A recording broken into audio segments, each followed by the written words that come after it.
Introduction میں یہ کہتا ہے کہ سائیکالوجسٹ جو تھے انہوں نے ریسرچ کیوں ان کی ریسرچ کنڈکٹ کرنے کی وجہ یہ تھی کہ وہ صرف جو ہم اندازے لگا سکتے تھے ان کو وہ کافی نہیں سمجھتے تھے، یعنی کوئی کامن سینس ہے جب ہم کسی چیز کی وجوہات سوچتے ہیں یار اس کی وجہ یہ ہوگی، تو جو سائیکالوجسٹ تھے ان کے قریب یہ چیز کسی بھی طرف سے ریلائبل نہیں تھی، اس وجہ سے وہ سائنٹیفک میتھڈس کو استعمال کرتے تھے۔ سائنٹیفک میتھڈ سے جو سائیکالوجسٹ ہوتے ہیں وہ اپنی جو کنکلوژن ہوتی ہے اس کو بنانے کے لیے کوئی ایک ڈیٹا بیس وہ گیدر کر لیتے ہیں، جس کی وجہ سے ان کی کنکلوژن وزندار ہو جاتی ہے۔ تو اس سائنس کی وجہ یہ تھی کہ ریسرچرز کو ایسی معلومات فراہم کی جائیں، اگر وہ کسی اور ریسرچر کو وہ معلومات دیں تو جب وہ اپنے اس پہ فوکس کریں، کام کریں، ایکسپیریمنٹ کریں تو ان کے پاس بھی وہی رزلٹ آئیں جو پہلے سائیکالوجسٹ نے کیے تھے، تو اس وجہ سے یہ سائنٹیفک میتھڈ استعمال کیا جاتا ہے۔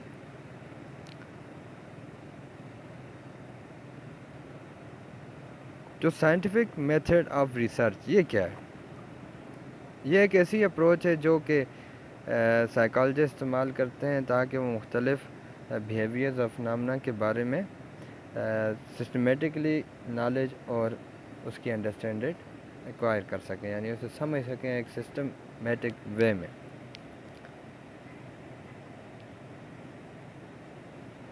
تو ریسرچرز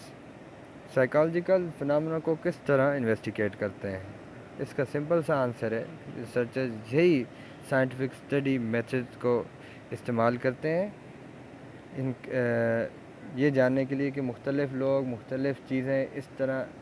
کیوں بیہیو کرتی ہیں، ان کے بیہیویئر اور ان کے جو کیسے وہ سوچتے ہیں۔ یہ جو میتھڈ ہے یہ اس سے صرف سائنسدان جو ہوتے ہیں وہ انویسٹیگیٹ نہیں کر پاتے، لیکن انہیں ایسے ڈیٹا بھی فراہم کر دیا جاتا ہے کہ وہ دوسروں کے ساتھ بھی اسے شیئر کر سکیں۔ پھر اس نے تھوڑی اور ڈیٹیل میں بتایا کہ سائنٹیفک میتھڈ کیا ہوتا ہے۔ سائنٹیفک میتھڈ کوئی بھی اسٹیپ بائی اسٹیپ پروسیس ہے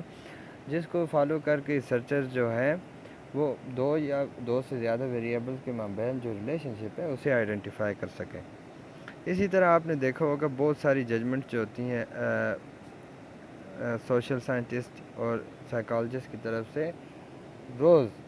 عام انفارمل وے میں ایک دوسرے کے بارے میں ہم ججمنٹ کرتے ہیں کہ اس کی وجہ یہ ہوئی ہوگی، اس کی وجہ یہ ہوئی ہوگی،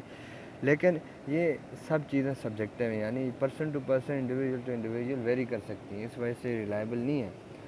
تو ریلائبل کیا چیز ہے؟ اس وجہ سے جو ریسرچرز ہیں وہ سائنٹیفک میتھڈ کا استعمال کر سکتے ہیں جو کہ آبجیکٹیو ہوتی ہے، یعنی جو آبجیکٹیولی میئر کی جاتی ہے، اور اسی وجہ سے یہ جو ہے سسٹمیٹک وے میں بھی ہوتی ہے اور یہ ریلائبل بھی ہوتی ہے۔ تو اس سے پہلے کہ ہم سائنٹیفک میتھڈ کو اور ڈیٹیل میں پڑھیں،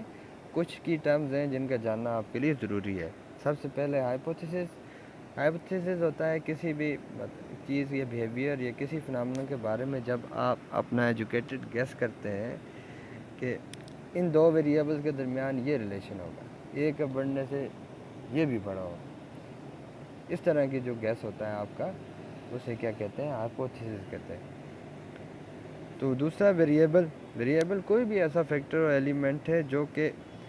جب آپ اسے دیکھیں تو وہ مطلب اس کے چینج کو آپ